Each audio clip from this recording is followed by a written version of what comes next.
Hello, मैं Vinod Kumar Yadav, GPC Alwar, polytechnic diploma first year, all branches semester first, applied physics first code 1002 के unit number 5 heat and thermodynamics के ऊपर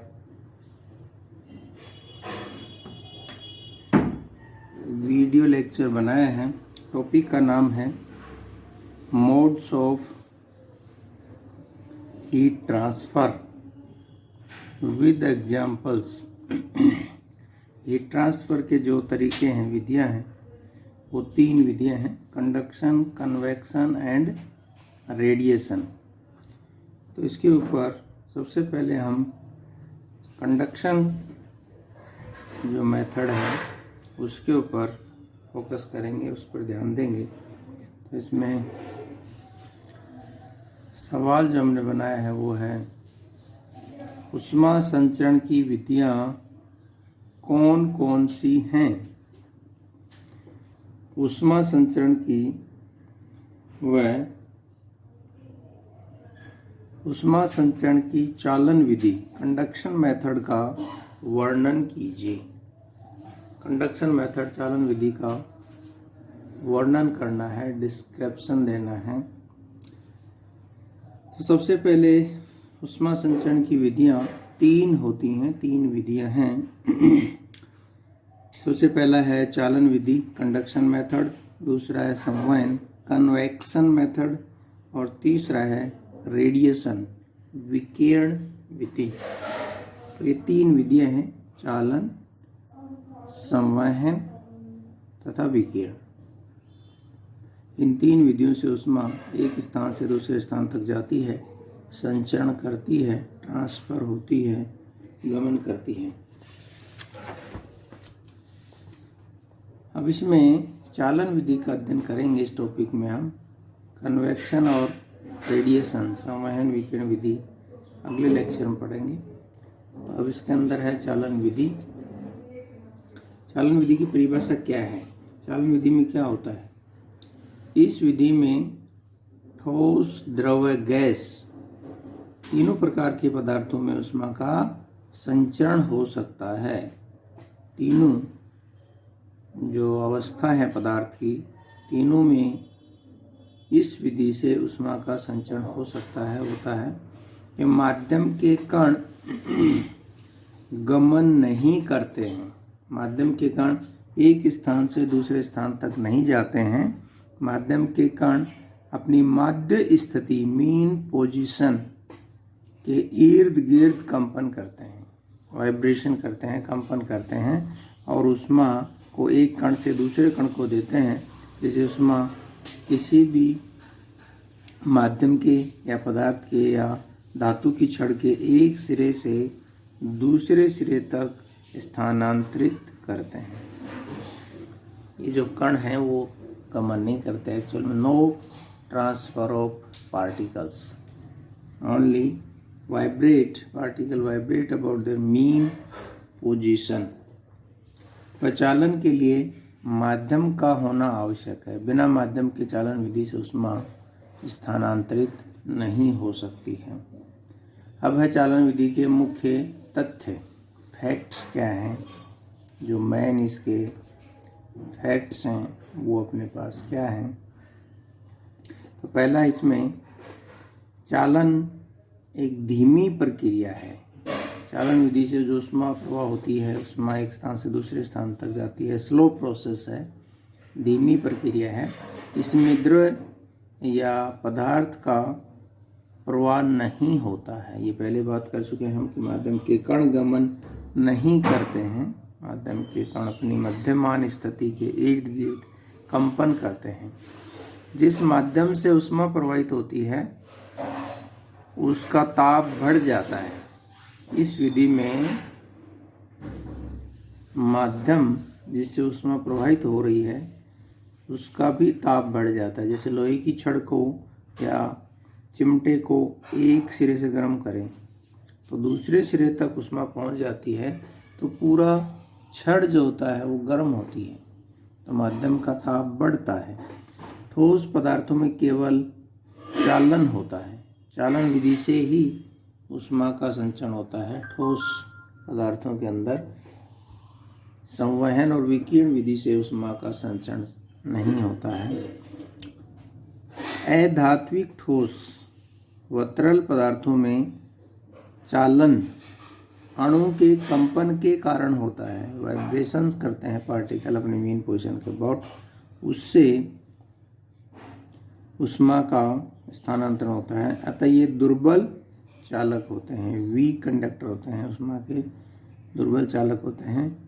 अगला point है धात्विक ठोस पदार्थों में, ठोसों में मुक्त इलेक्ट्रॉन उसमें ऊर्जा ले जाते हैं। मेटल्स के अंदर जो अपने पास है ऊष्मा का संचरण कौन करते हैं? Free electrons. धातुओं के अंदर फ्री इलेक्ट्रॉन होते हैं, उनके कारण ऊष्मा एक जगह से दूसरी जगह जाती है। अतः ये ऊष्मा के अच्छे चालक होते हैं, गुड कंडक्टर ऑफ हीट। तो ये कुछ मेन फैक्ट्स थे, चालन विधि के कुछ मुख्य तथ्य थे। अब हमारे पास उसमें चालकता, थर्मल कंडक्टिविटी क्या है और उसमें चालकता गुणांक क्या है। किसी ठोस के अंदर एक सिरे से दूसरे सिरे तक ऊष्मा प्रवाहित होती है, तो उसका फॉर्मूला क्या है, ऊष्मा प्रवाह की दर का क्या सूत्र है, तो उसको हम देखेंगे।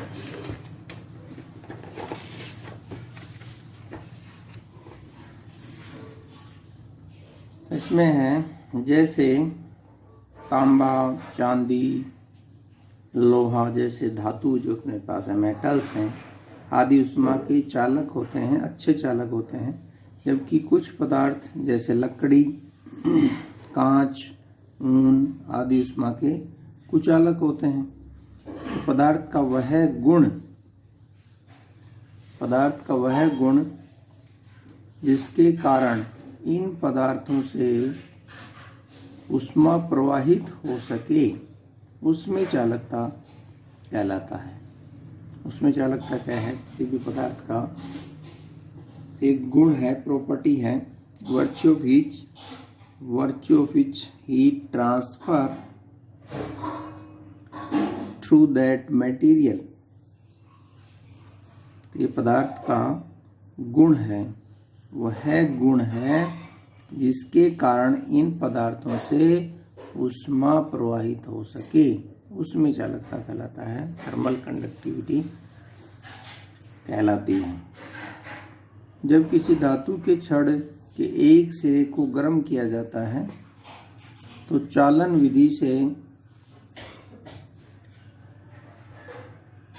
ऊष्मा गर्म सिरे से ठंडे सिरे की ओर प्रवाहित होती है।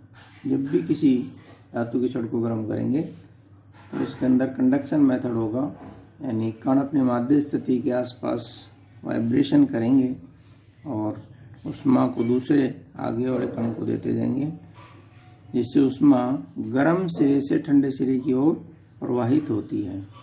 छड़ को अनेक क्रॉस सेक्शंस, परिच्छेद में बटा हुआ माना जा सकता है, अनेक परिच्छेदों से बना हुआ माना जा सकता है।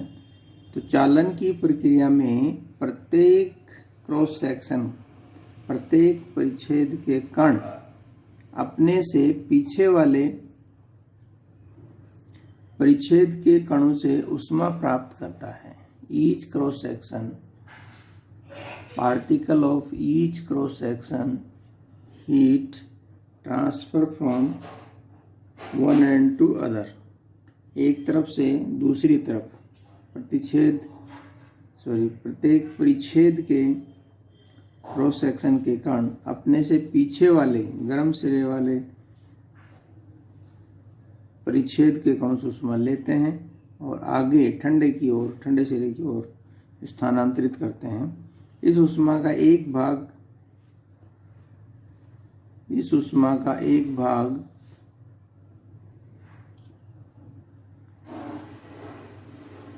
परिच्छेद स्वयं अवशोषित कर लेता है। जो एक परिच्छेद के कणों से ऊष्मा ली, आगे वाले परिच्छेद के कणों ने ऊष्मा ली, उसका एक भाग वो जो क्रॉस सेक्शन है, परिच्छेद है, वो स्वयं अवशोषित कर लेता है। जिससे उसका ताप बढ़ जाता है। ऊष्मा का कुछ भाग इसकी सतह द्वारा संवहनीय विकिरण द्वारा वायुमंडल को दे दिया जाता है, वायुमंडल के अंदर रिलीज हो जाता है, तथा ऊष्मा का शेष भाग चालन द्वारा अगले समीपवर्ती परिच्छेद को दे दिया जाता है।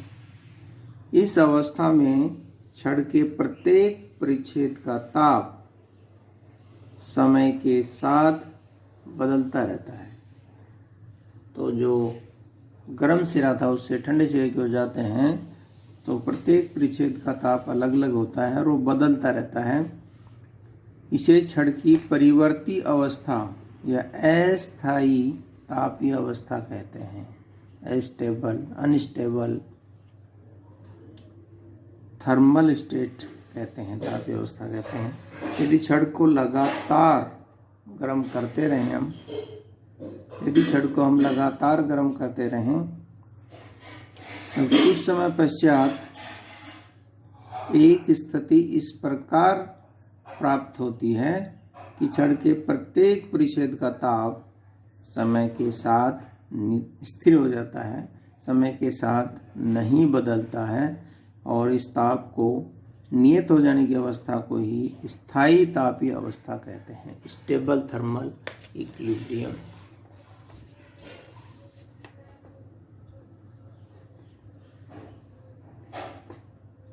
स्थायी तापीय अवस्था का अर्थ क्या है कि छड़ के प्रत्येक परिच्छेद का ताप तो अलग अलग हो सकता है, अलग अलग टेम्परेचर तो हो सकता है, परंतु वह समय के साथ बदलता नहीं है।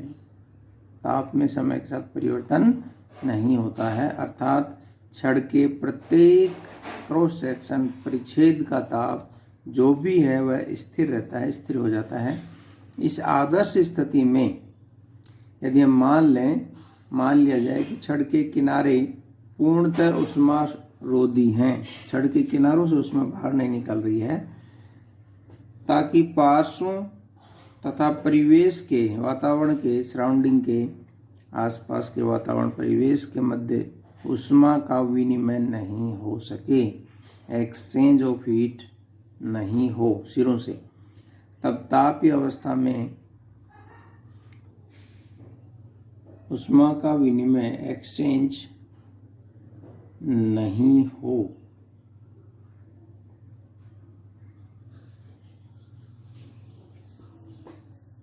हो तब तापीय अवस्था में छड़ के किसी तल द्वारा, प्लेन के द्वारा प्राप्त ऊष्मा उसके द्वारा समीपवर्ती तल को स्थानांतरित ऊष्मा के तुल्य होगी। तब हम ये मान सकते हैं कि एक जो अनुपरिच्छेद है, क्रॉस सेक्शन, जितनी ऊष्मा ऑब्जर्व करता है उतनी ही आगे वाले परिच्छेद को ट्रांसफर कर देता है, दे देता है। माना XY एक लंबी तथा एक समान अनुप्रस्थ परिच्छेद की धातु की एक छड़ स्थायी अवस्था में है, स्थायी तापीय अवस्था में है। इसको इसमें हमने चित्र में दिखाया है। इसमें ऊष्मा प्रवाह X सिरे से Y की ओर हो रही है। तो ये हमारे पास एक रोड है, छड़ है धातु की, ये इसका X सिरा है और ये हमारे पास है Y सिरा। इधर से डेल्टा की ऊष्मा एंटर कर रही है, प्रवेश कर रही है, और दूसरे सिरे से डेल्टा की ऊष्मा बाहर निकल रही है। ये हमने कोई डेल्टा X मोटाई का एक क्रॉस सेक्शन ले लिया है। तो इसका इस सिरे का ताप T और ठंडे जो सिरा है अपने पास छड़ के उसकी तरफ ताप कुछ कम होगा, T माइनस डेल्टा T। तो इधर से जो ऊष्मा डेल्टा क्यू प्रवेश कर रही है और बाहर भी डेल्टा क्यू निकल रही है। ये सिरा गर्म है, ये ठंडा सिरा है। तो इसमें आप देख सकते हो X से Y की ओर ऊष्मा का स्थानांतरण हो रहा है, प्रवाह हो रहा है। यदि डेल्टा X से दूरी पर, X सिरे से डेल्टा X दूरी पर स्थित दो समतापी पृष्ठों के ताप क्रमशः T व T माइनस डेल्टा T हो, तब ताप प्रवणता क्या होगी? ताप में परिवर्तन बटा बीच की दूरी। तो दोनों के बीच ताप का जो परिवर्तन है वो डेल्टा टी है। कैसे समझेंगे इसको? टेम्परेचर ग्रेडियंट, तो पहले वाले परिच्छेद का ताप T माइनस आगे वाले परिच्छेद का ताप है T माइनस डेल्टा टी। तो इसमें से घटाएंगे तो T से T कैंसिल हो जाएगा, minus minus plus delta T, और बटे बीच की दूरी, दोनों तलों के बीच की दूरी, लंब दूरी डेल्टा एक्स। तो delta T upon delta x ताप प्रवणता है, और इसका मात्रक हमारे पास है केल्विन पर मीटर। ऊपर ताप का मात्रक डिग्री सेल्सियस या केल्विन और नीचे मीटर है।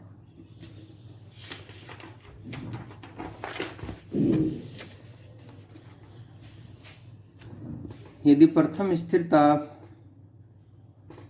का पृष्ठ डेल्टा टी समय में द्वितीय स्थिर ताप की पृष्ठ को डेल्टा क्यू ऊष्मा स्थानांतरित करता है, तो प्रति सेकंड प्रवाहित ऊष्मा कितनी हो जाएगी? प्रवाहित ऊष्मा बटा लगा समय डेल्टा क्यू बटा डेल्टा टी।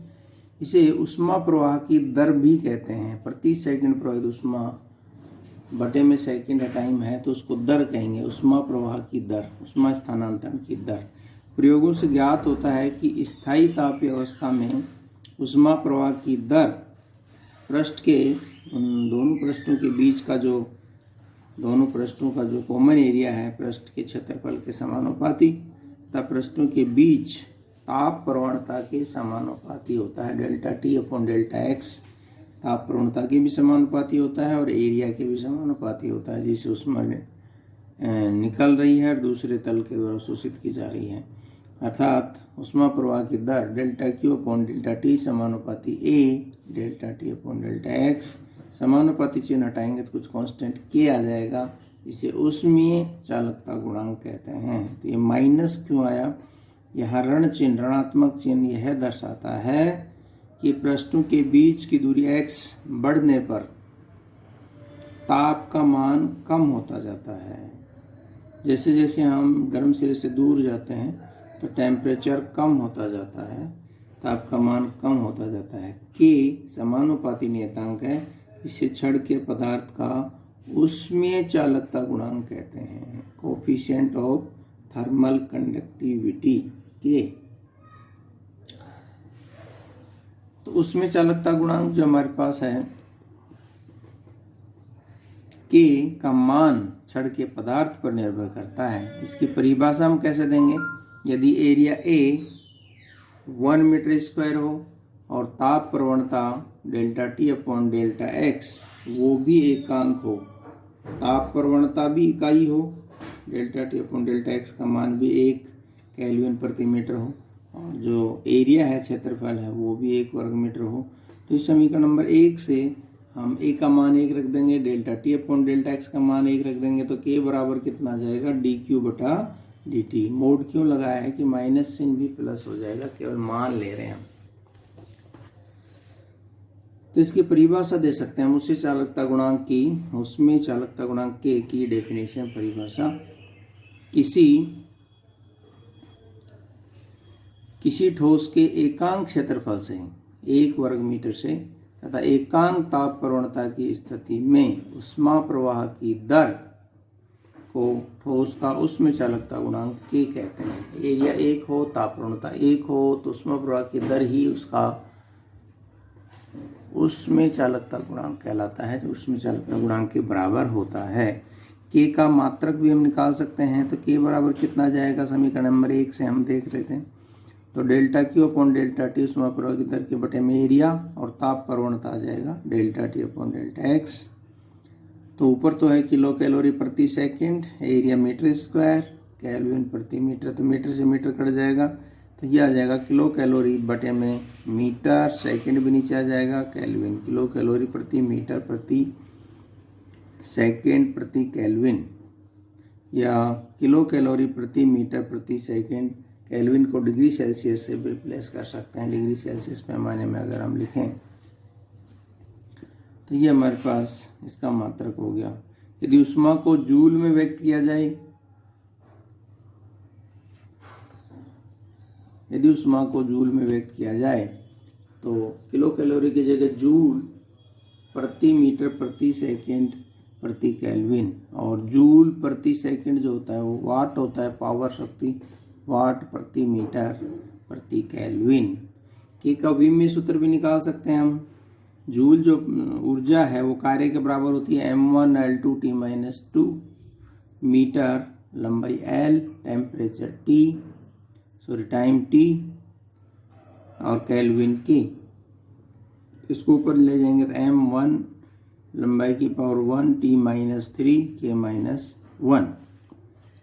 उसमें प्रतिरोध क्या होता है इसके भी हम परिभाषा दे सकते हैं। तो ये लंबाई बटा KA के बराबर होता है, उसमें चालकता गुणांक K और A क्षेत्रफल L/K के बराबर होता है। तो ये हमारा जो फॉर्मूला था उससे हम निकालेंगे तो T1 - T2 Q/T ये आ जाएगा।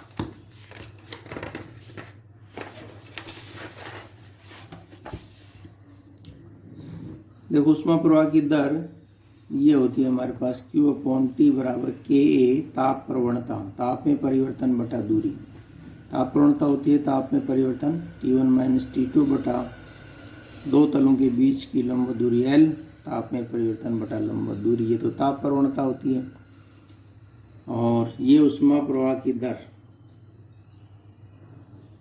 उष्मा प्रवाह rate of flow of heat, उष्मा प्रवाह की जो दर होती है हमारे पास Q/T प्रवाहित उष्मा बटा लगा समय, तो वो समानुपाती एरिया के और ताप प्रवणता के समानुपाती होती है। ताप प्रवणता क्या होती है? ताप में परिवर्तन बटा दोनों पृष्ठों के बीच लंब दूरी।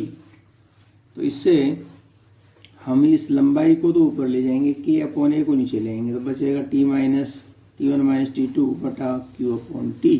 तो ये हमारे पास उसमें प्रतिरोध है, थर्मल रेजिस्टेंस RH कहते हैं इसको।